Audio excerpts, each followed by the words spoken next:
I'm Dr. Ryan Stanton, and it's time to find out what's going around. There is a common saying in medicine that says time is tissue.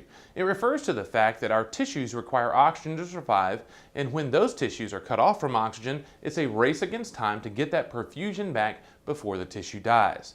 This is especially true when it comes to a heart attack or stroke, two of the most important organs to the human body, which both require a great deal of oxygen and are very sensitive to episodes when it's not available. When oxygen is cut off from the brain and it lasts long enough to cause tissue damage or death, it's called a stroke. With the heart, it's a heart attack. The problem we see is that many people will brush off very concerning symptoms and try to, quote, sleep it off or give it some time.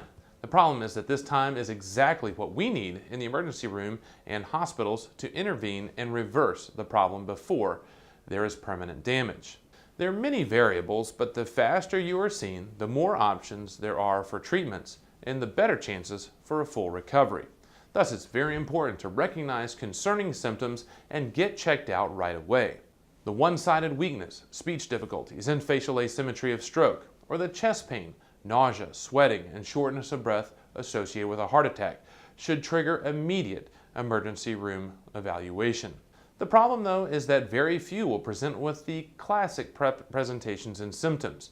Your symptoms may vary based on your problem and other risk factors. Also, nobody has a problem until they have a problem, and will find ways to explain it away or try to make it a smaller problem than it really is. Remember, time is tissue, and rapid evaluation can mean the difference between full recovery or lifelong complications and even death. So familiarize yourself with the symptoms and presentations of these important medical problems, and remember that time is tissue. You can join the conversation on Facebook and Twitter, like our What's Going Around Facebook page, and follow along at Everyday Med on Twitter. Until next time, I'm Dr. Ryan Stanton. That's What's Going Around.